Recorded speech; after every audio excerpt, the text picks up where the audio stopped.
Hey, I'm Mike Myers, and this is the Songwriting for Guitar podcast, which is geared to support songwriters and producers to gain confidence and turn pro. I bring on industry experts to help you improve and monetize your skills, engage better in the writing process, and build healthy habits to create a sustainable career that you love. Caffeinated, inspirational, conversational.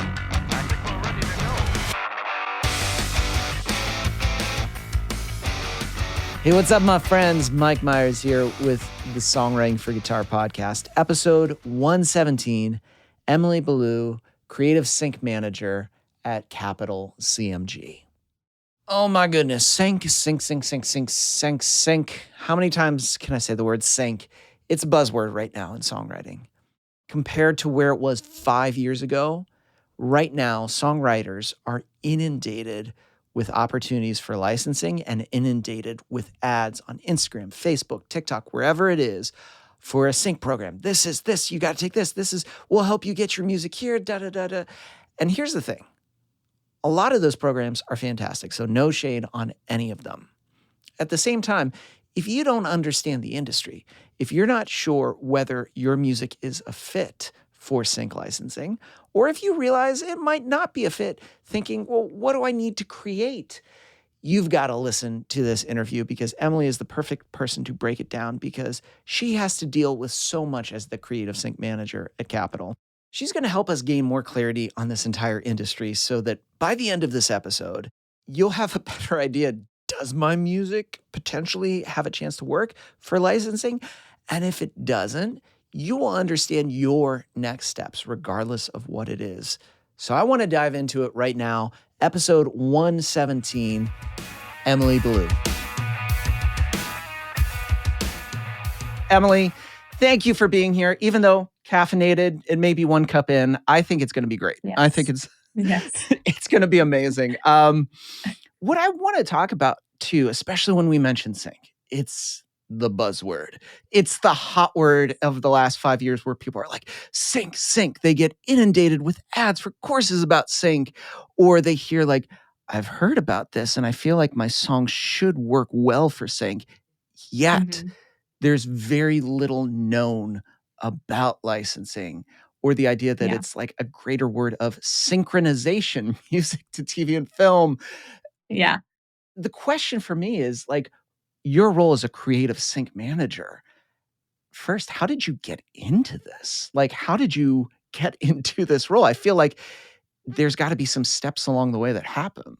Yeah, that's a good question. I came to Nashville wanting to do music. So I've been a writer for the whole time I've been here, and I've been in town for 10 years. And, I wasn't really cutting it. I wasn't getting in the rooms that I wanted to get in, and I needed a source of income. As everyone in this town knows, it's a hustle. And I always loved film and TV, and having a background in music, I really loved the idea of sync because it's a perfect marriage of my background in music, but also my love for film. And so I really started to pursue that, and I've kind of hopped around a bit, and landing here at Capital Christian as a sync creative manager is just such a blessing. It's so cool that I get to do what I get to do. Like, my job's crazy when I explain it to people that I get to pitch songs for film and TV and commercials and video games. And the best part is like seeing a project you worked on and knowing that like, hey, I placed that song. That was because of my creative brain.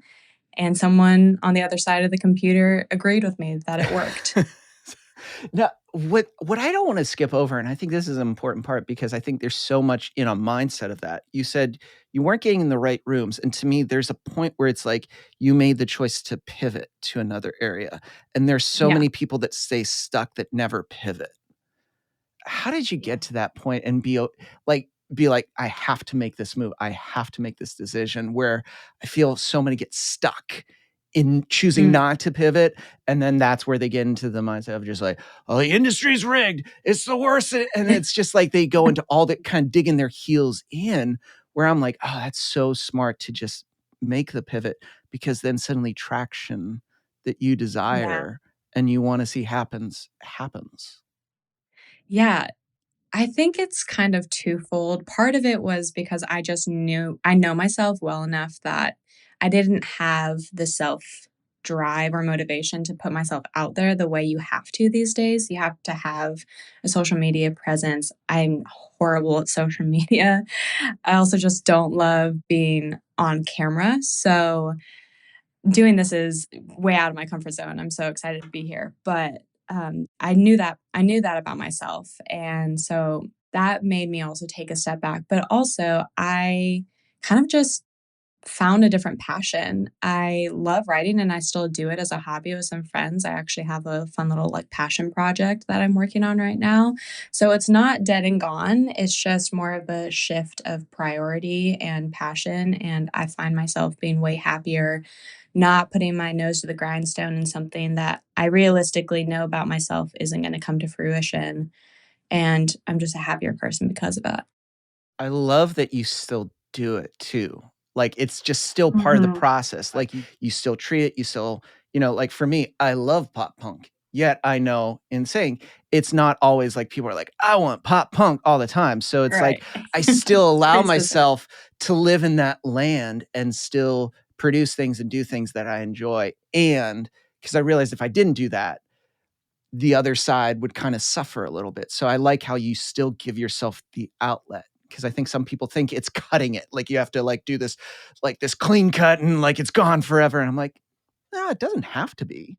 Definitely not, and I think, honestly, it serves my current position really Mm, well because I know how a songwriter works because I am one and I know how to build a good song. And so that way I can speak into the sessions that I'm helping set up through my job. So I can connect with our writers and our artists when they have questions of like, hey, what about this part of the song?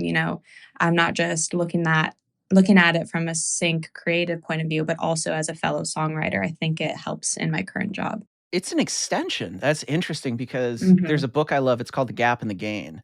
And it talks about like two ways of how you can look at something. You can see it as a loss or like a value.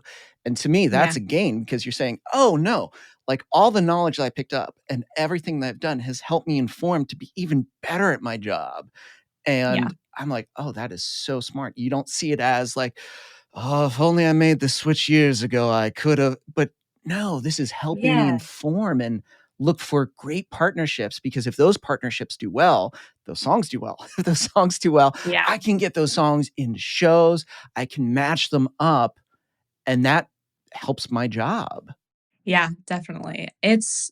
The whole journey has been exactly what it's needed to be. There's different phases of my life that I'm really grateful for, and I am here for a reason, and I believe that all of that was necessary. Mm. That's a good clippable moment, so if you do post in social media, I'm Mhm. like, that's like but it is, like, the whole journey was worth it, like, it all had a purpose, and it had an arc. Like, it Yeah, has that pathway, which is huge. Now, if we get into some of your daily operations as a creative sick manager, yeah, you said, like, first, like, I wanna touch on, and I think this is huge for those that are listening that want and desire to co-write, and they know they need to. Some drag their heels more than others because they see it as, like, "Oh, no, I need to share, like, a little bit of my project." But for you, mm, pairing, what do you look for when you're thinking of the right matches? Like, I know this pairing of this producer and this artist will do well and create something that will not only be beneficial for both, but it'll be beneficial for me as a whole in pitching that later yeah. on. Yeah, well, what I love about my job is that most days are different, and I get to kinda speak into different parts of not only my own creativity, Mhm. but other people's process. And so, yeah, a lot of what I do is listen to music and categorize it into folders according to media, so film, TV, ads, promos, trailers, etc., or, mood or feel or genre. And that breaks it down into bite-sized pieces so that when I do get a sync brief in my email, I can turn around a lot faster because a lot of those timelines are pretty quick. But yeah, when I get to speak into a session and say, like, I think this combination of this producer and this songwriter and this Mhm. artist is going to create something really cool. That's like just a fun little extra part of my job where when I listen to the song, I'm like, "Oh, okay, we could maybe switch the producer to someone that would maybe lend into this genre a bit better," or "That song was great. Let's do it again, and let's do it again." Or there's a there's a good balance of me working with them in that way, but also them leading the ship and telling me like, "Hey, I really liked working with this person and I wanna do more of it, but I also wanna, like, meet new people and work with some baby writers or artists, or I wanna try and strive and work for some bigger names." It really comes down to the artist and the writer, and our creative pub team does a lot of that work too. So, I only speak into, like, the sync specific rights, but there's a lot going on when it comes to the rooms. Now, there are 2 big things that you hit on that I feel like we can dive into. The first is turnaround time. I think people, unlike a maybe you have an artist that is building an album and it's gonna take a while, there's always this process and this long journey in evolving. Sync happens very quickly. Where, yes, you can Mm, prep and you can create albums that are syncable, production albums, things that you can build out, but when you get a brief, the turnaround time is very it is not long. It is sometimes yeah. very, very short. Um, how can someone start prepping their creative brain to be okay with that? Because I think creatives can get in the headspace of like, I'm gonna need a weekend or a month to think about this concept for a while, where the idea of just like, what you need in 24 hours? Like, Yeah. Well, in my specific seat, having songs queued up and ready to go is the best way I can serve those quick turnarounds. And a lot of those quick turnarounds are going to be in like the ad and commercial space, maybe some promos, because those things just happen fast. Some of the longer runways are going to be film because if they come to you early in pre production or production time, then they're not going to be adding in the music for a while. So you have a bit more of a runway, and that's typically when I will go to our writers and our artists and say, "Hey, I know this project's coming up. Why don't you try and write a song for something that would work in this kind of film?" For example, I have a writer producer working on something for Spider Verse, but that's not releasing until 27, I think. So long runway on that one, but the yeah. vibes are there. And it's interesting, even within sync, there are different buckets because you mentioned ads and film, Mhm. and all of them have different timelines. And also, like, I feel genres are different, a little Mhm. bit different for each one sometimes. And Yeah. is there a benefit too? Because I see some writers thinking, I need such a diverse catalog that they create such a kind of like a golden corral catalog where they're everything Yeah. for everyone. And it's just like, and for those that are maybe like golden corral, but like the buffet of like, you can get a little taco, you can get a pizza, you can get some chicken. Yep. They're like all of that, but I'm not sure who they are. Is it better Yeah. to really focus on staying in a lane, developing that lane, developing your style, your sound, and not worrying about trying to be everything for everyone in every branch of licensing? That's a really good question. I think that really comes down to the songwriter. Personally, when we're talking about sync, I think being a chameleon in the room is such a superpower.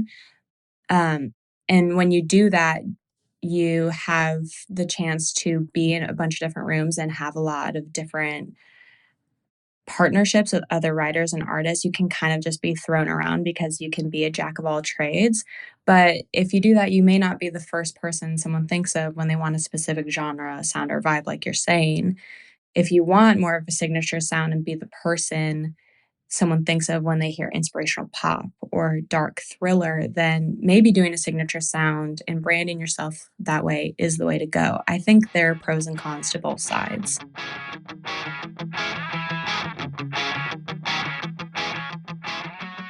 So what's interesting about that, it's like you have to know yourself as a songwriter and kind of develop and see and get feedback. And maybe that's the other thing too, is having a mentor to really start to see, kind of be that mirror of, Oh, you know what? You are really good at adapting to rooms, or you know what? When you really lean into the dark pop side of things, it's really good. Not that these others aren't, but it seems like this is kind of your sweet spot.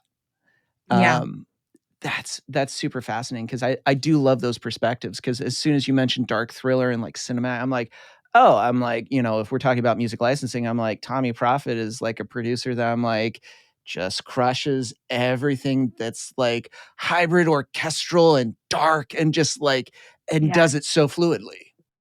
Yeah, and that's a great example, like, the fact that you were even able to think of his name because Yeah. that's what everyone associates him with. He's clearly created a signature sound, a signature brand. People know to go to Tommy when they want that type of song. So I love that because it's just thinking of the name as a brand in itself. And I feel like, especially in music, Mm, we're resistant sometimes a little bit to that. We're just like, I'm not a brand.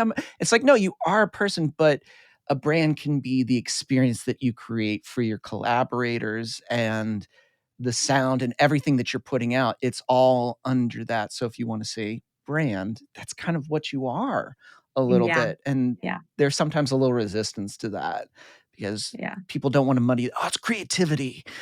And it is, but it's also a brand because if you want to do this, sync is a service-based industry and it's a business and you have to remember that. And that's sometimes hard.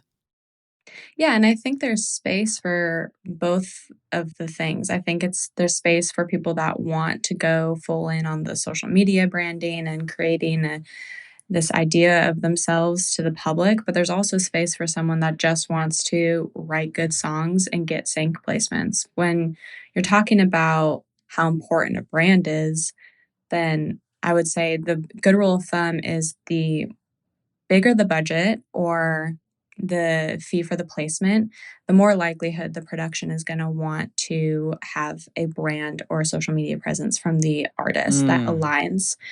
Otherwise, I don't think they really care. It kind of is from the top down, it's ads. Ads have the biggest budget mhm. and typically the highest fees. So, ads, they're going to want some kind of branding or social media presence from the artist.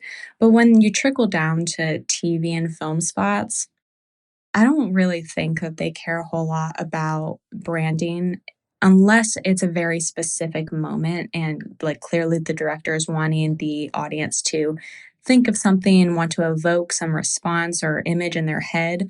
Then maybe they want a bigger song and someone with a presence. But other than that, a lot of those songs are going under dialogue anyway. So they're not stealing focus from the scene.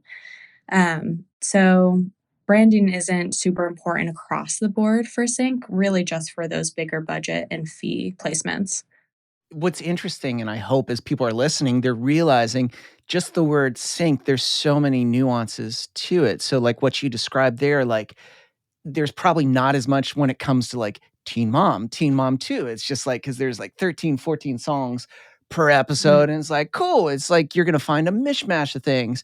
It's still gonna be great if a songwriter goes to Tune Find and is like, okay, let me take a look at like lyrical names or just things they can do for research. But when it comes to like a brand, like I think of like Callie J, like there's going to be a lot more of like if you go to her Instagram, like it is well branded. It is, and you can see like why there's been so many different ads that have used her totally. songs because it's Yeah. very like brand focused. Yeah. 100%. And as we're even throwing out names, I'm like, oh, it's also kind of researching a little bit. And this is where even if we were to write for an artist project, like if you're aiming for a country cut, you kind of have to know about that artist. You have to listen to them. And to me, if you want to get Mhm. into licensing, it's sometimes amazing when people are like, oh, I don't really listen to that much music. It's like, oh, you probably should. You should probably Yeah. listen to what's working. Um, Yeah. how does a person maybe start to kind of, if they're interested in that realm and they just want to see, is this the right fit? What should they start doing, or just a few steps to start to inform themselves so that they don't necessarily spend so much time writing and then throwing songs at people, Into the hoping something, abyss. yeah, Yeah. that something sticks? Totally, and you hit the nail on the head. I would really encourage the first step to be research. Like, watch TV shows, consume all types of media, trailers, ads, like, make it a big variety, not just TV. and not just Mm, one show that you love. I am guilty of rewatching the same TV show, your comfort show, but it is part of my job to know all different types of media. So I watch a lot of different media. And I would encourage people to start there, consume all different types of media, and listen for the music and take notes on what's working, what's not working, and why you like a song, why you don't like a song. yeah, What song would you put in its place? And then the next step is doing your homework. So become a supervisor for the day, make a playlist for your favorite TV show, yeah. and choose songs you would put in place of the songs that are already in there.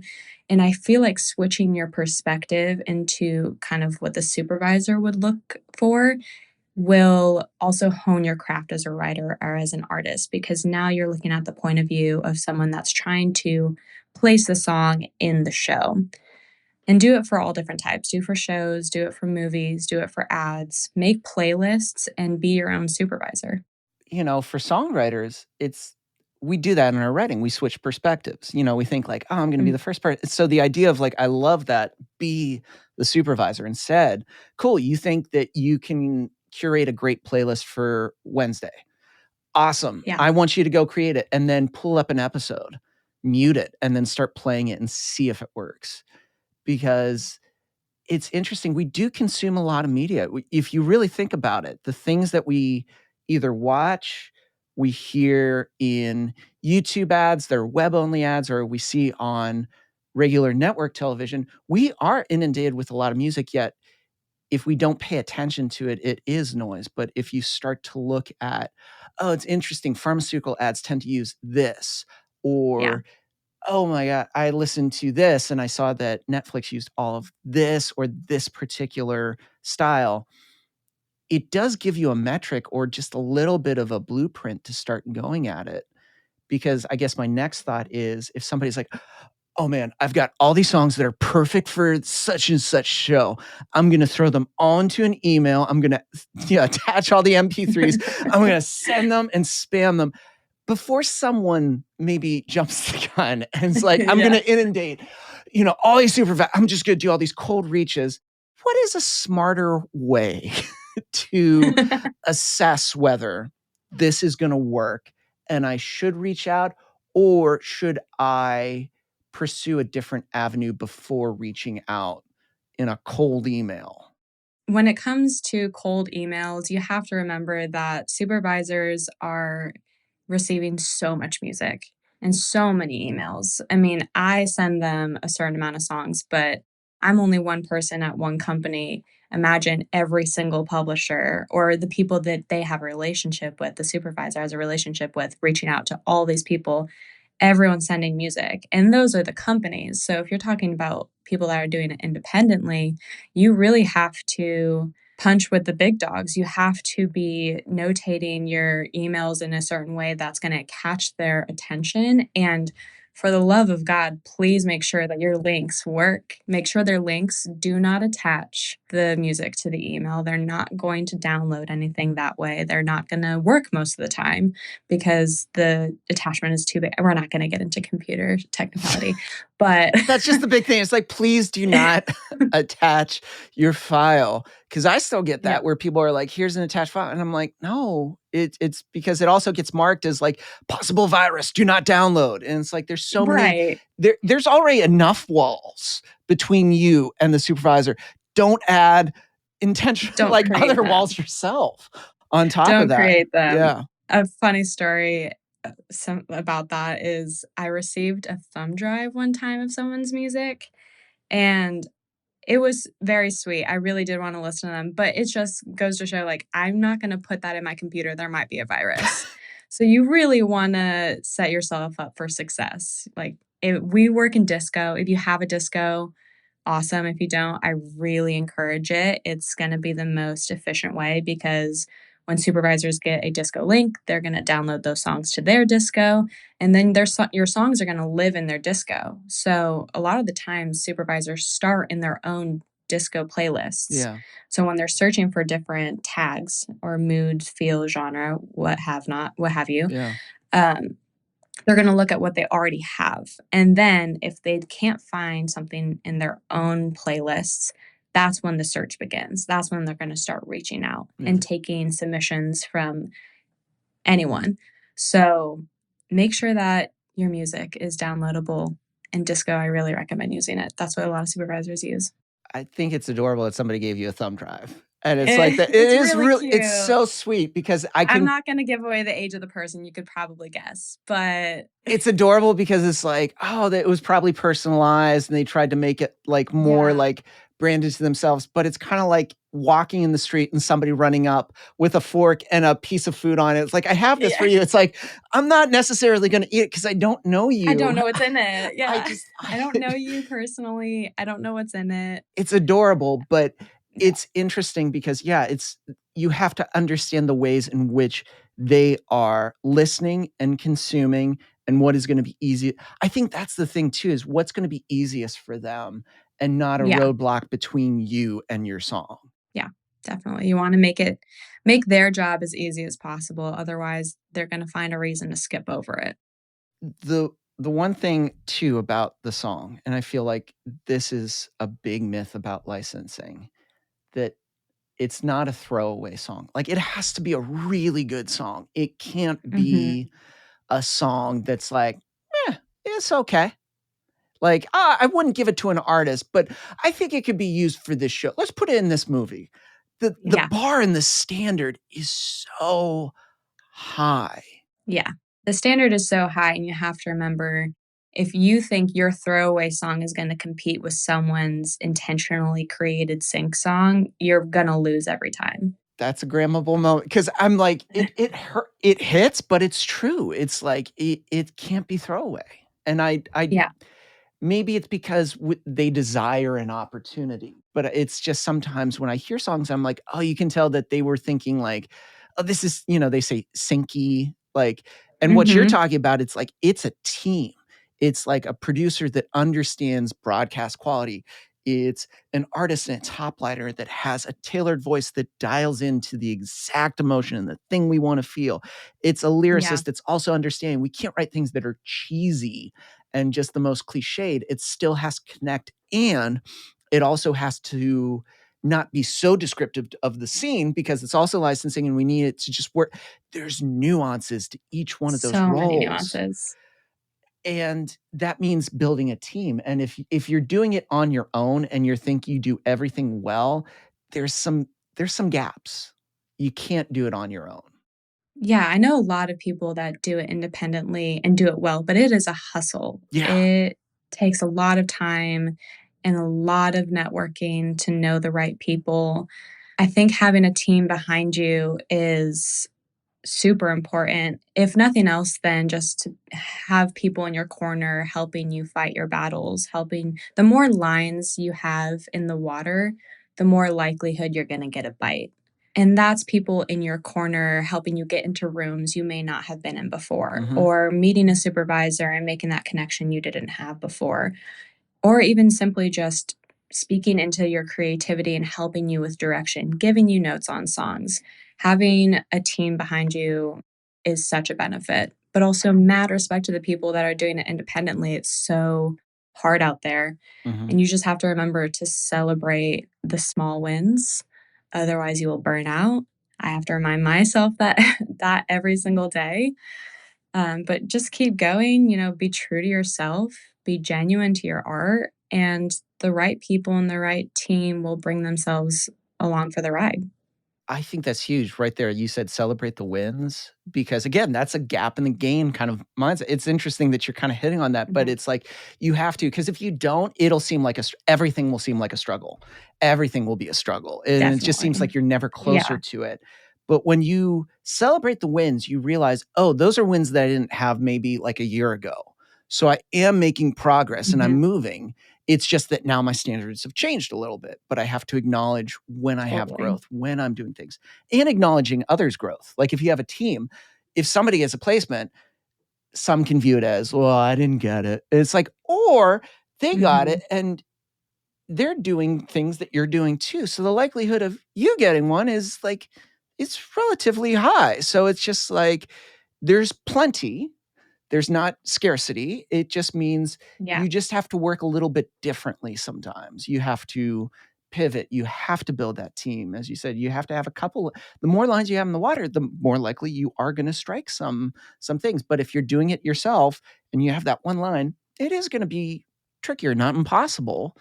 But having a team sometimes is a little bit better. And it can be on a label level, Correct. but I think it can also just be like in a co-writer level sometimes, or just starting to connect with people with Totally. inside your community, regardless of what city. You know, we happen to live in Nashville and we have a great community of like oriented people where you can connect and really understand people that work within licensing. And you can always meet someone Yeah. new. But I think every city, there are some people that you can still connect with. Um, Oh, definitely. There's communities in every city, and that extends to, the creatives, the people writing, the artists, the producers, but it goes past that. I mean, there's community of supervisors, there's community of creative yeah. sync people like me, and a lot of the time there will be events or panels or happy hours or coffee hangs where you can go meet these people, and please don't show up and like inundate them with questions, but just get to know them, because at the end of the day the relationship is so key. Yeah. When you build a relationship and you build that rapport, you're more likely to be put on a search list for a brief, and the more likelihood you are to land the spot. So it comes down to, being a good person, meeting people, networking, and having good music. I think it's like what you described right there too is there's one thing that you can do right now that is totally accessible, which is just be nice. What is it? It's like Fred Yeah. Rogers, 3 words to success, or three like things to success. Be kind, be kind, be kind. It's like it's literally the one thing in your control sometimes, in which there's so many things that feel like it's not in our control. That's Yeah. one thing that we can do, and we don't have to inundate them. We don't have to be like, I got a thumb drive. Like, here, I brought my laptop. Don't show This up with has my thumb drive. reel right here. Do you want to watch it? It's just like, no, you can actually talk and just build a genuine relationship and realize, oh, this is awesome. Yeah. Those are the things that are more sustainable, as They're opposed to more likely to think of you. instead of a shake. Because I think everybody feels when it's a shakedown, when they know it's like, hey, listen to my Yeah. song. Do you want to listen to my song? Do you want to be in my car? It's just like, it kind of feels a little like car salesy, where we know like, no. So building Mhm. genuine connections long term is a great sustainable way, regardless of where you are.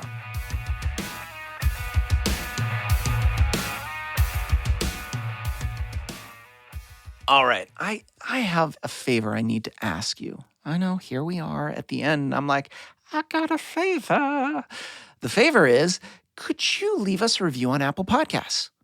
If you've been listening to us for a while, or maybe you're new to our world and you've only listened to 2 or 3, but you don't mind it and you think, oh, this is helpful, could you leave us a 5-star review on Apple Podcasts? Talk about your favorite episode, a little nugget of something you've learned, because that helps others. Here we are, 100 episodes into this podcast, and I can tell you reviews matter. So just click the Apple Podcast, type in the songwriting for guitar, and boom, favorite episode, 5 stars, and that is it. And here's the thing, if you've done that already, thank you. We've had 50-something reviews, and I've read each one, and they honestly do mean the world to me, because you've taken the time out of your day to just write a note of encouragement to help others who are scrolling around to be like, you know what? I think I will give this podcast a little listen. So thank you. And that does it for this week. I'm Mike Myers. Thanks for listening.